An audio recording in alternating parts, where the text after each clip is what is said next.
Writer Simon Barrett and Maika Monroe. Maika will be here in a minute, I'm sure. So listen, first of all, the one thing I've been nagging these two about, an icon, is the soundtrack. I think it is so fantastic. So I hope that, you know, in some way you can do a deal on this, guys, because it's so great, I think. Oh yeah, well I mean, that was kind of the starting point of figuring out the stylization of the movie was,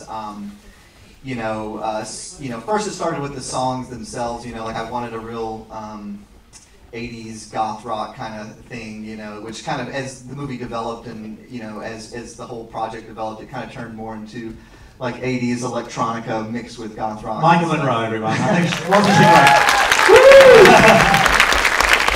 great?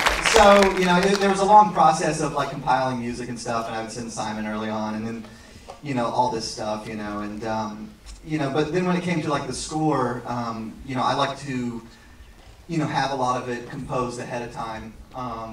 So when I was talking with Steve Moore, who's the composer, he also plays in a band called Zombie, and, whenever we initially had the first conversation about it, to me it was really important that the score not sound like we were trying to sound like these, these 80s type of movies, that it just had an authenticity to it. And the great thing about Steve is that all the instruments that he uses are all vintage synthesizers. I don't think he owns anything past the 90s. Everything's from the late 70s to the 80s. And the first conversation we had was specifically about the Terminator soundtrack and the soundtrack to Halloween 3, which is one of my favorite John Carpenter, Alan Hayworth's, joints. Halloween fans here? Yeah, there you go.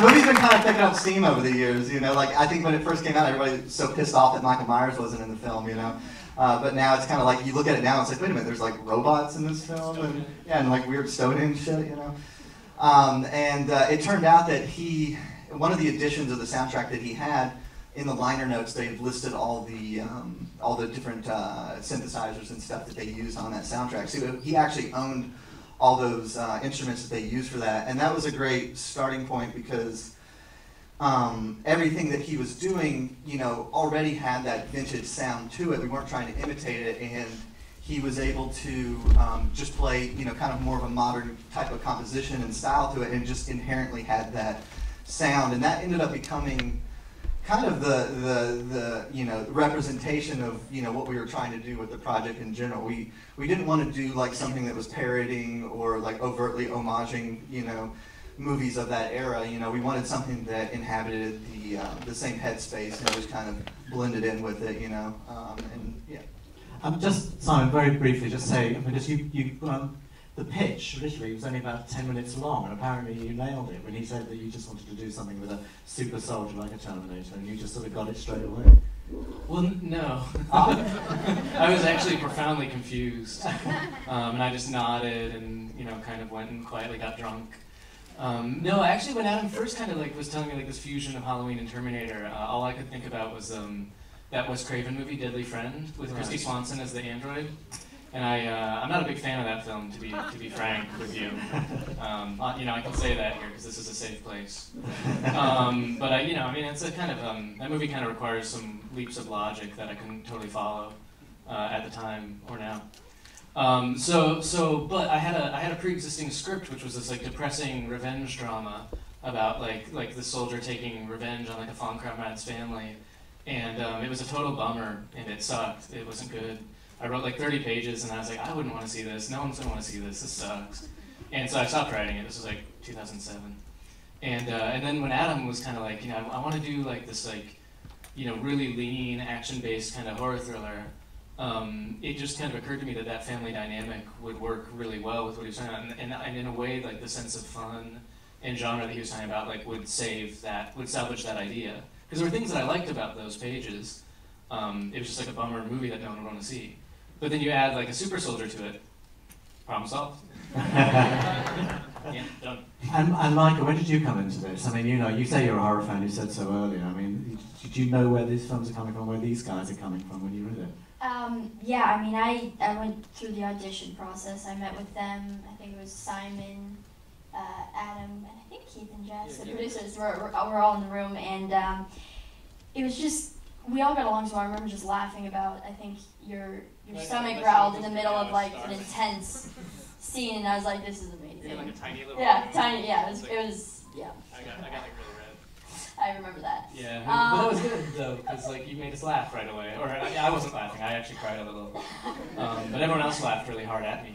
Yes, it was really great. But no, it's true. We'd met like a few other actresses, but you were the only one who like was just got the humor of the role like right away, or Tried. possibly just like was totally indifferent to like the project and therefore just was like laid back and having fun. But yeah, but you know it's weird because you know we think there's a lot of humor in our movies, but statistically you know not everyone agrees if we're just being incompetent or not.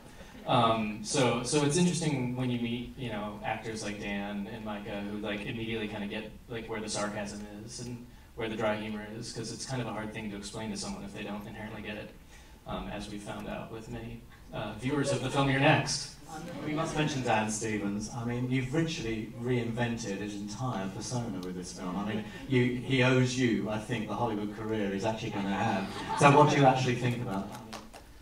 Well, I mean, you know, the whole point, I think, of, you know, making that character work is that it almost had to be somebody that that you wouldn't expect to take the turn that he does, you know. So, you know, having, you know, everybody's reference point of Dan being, you know, the nice gentleman from Downton, you know, I think kind of played to, you know, its strengths in a lot of ways, just because, you know, similarly he has to, you know, deceive the family in the same way. So it just kind of worked out. I mean, you know, the real challenge, honestly, was just, you know, Dan just had to really commit to, you know, like a rigorous workout routine, and you know, we had to get those abs for his money shot, you know, and you know, which, by the way, there's a funny story going into that shot, because I had never done anything like that before, where, well, I mean, I never really fetishized a man quite as much as I did Dan in this movie, but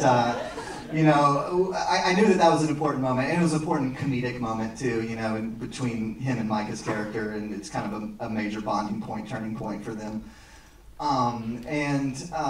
You know, so we actually saved that shot to, you know, the shower shot, to the end of the production, so that he was at the peak of his shape, because everything was very, you know, quick whenever we hired him, because it was basically he had a month before to prepare, you know, and so he was putting on all the muscle mass and all that stuff, and you know, we sent him to 8711, the fight school, and you know, the stunt training stuff, you know, in California, and so he had all those bases covered. But it's kind of funny, if you watch the film, you know, the first scenes we shot are actually halfway through the movie, and you can actually see that Dan's actually like less muscular in those scenes. He's actually skinnier, you know.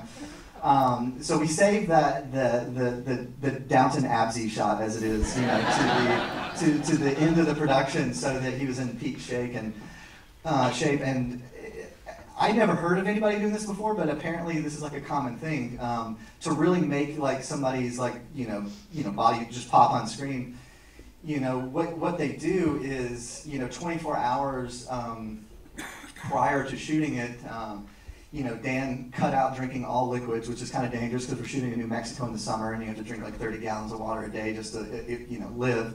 So he cuts that out, and then like right before we shot the scene, they gave him a Coca-Cola and had him drink the whole thing and down it, you know, just downton it, and then do like 50 push-ups, you know, and the cola like made his veins pop out, and you know, and I guess whatever the push-ups did, I don't know, maybe we were just fucking with him, I have no idea. And then he comes out and does the shower thing, and we all thought it was hilarious. But, yeah. Listen, I don't want to hog this, so if you've got any questions out there, a couple of questions before we move on. Anybody? Yes. You have to yell, because we can't, you know. And we've moved gradually farther away from the light. What's going on? We're building like back. So, with all the effects within the film, was it a difficult shoot in terms of sort of, you know, what was CGI, what was practical?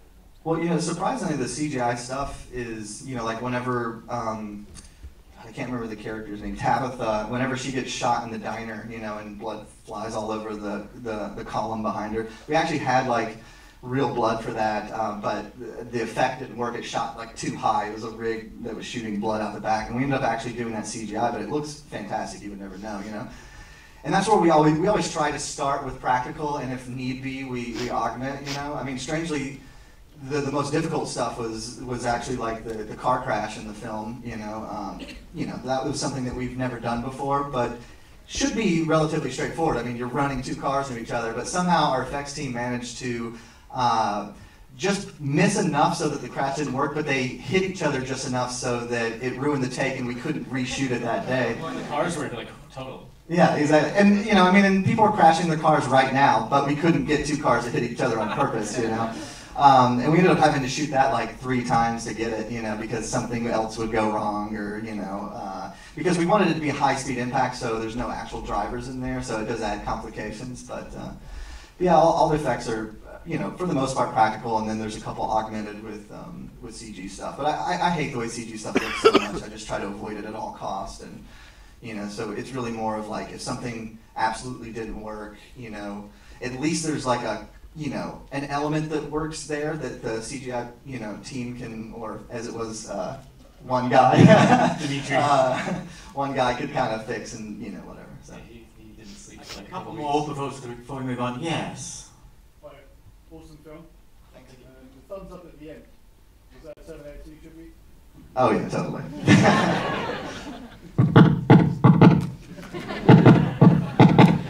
I like developed like a neurosis, I think, while like we were like in the mixing stage in this film where I couldn't stop like tapping the Terminator theme. One more, 2 more. Yes. Jen.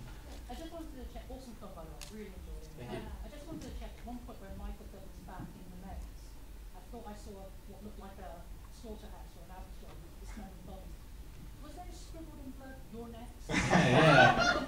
Not too many people have noticed that, actually, yeah. Yeah, when we originally thought that Your Next was going to be a successful motion picture, we thought that it would be like fun for the hypothetical fans of the film to put little Easter eggs like that in there, but obviously, you know, it's just didn't turn out that way. We actually ended up using the take where you can see it the least. But actually, there's actually one more. I don't know why we were self-referencing. We talked about CGIing it out and putting like the purge instead.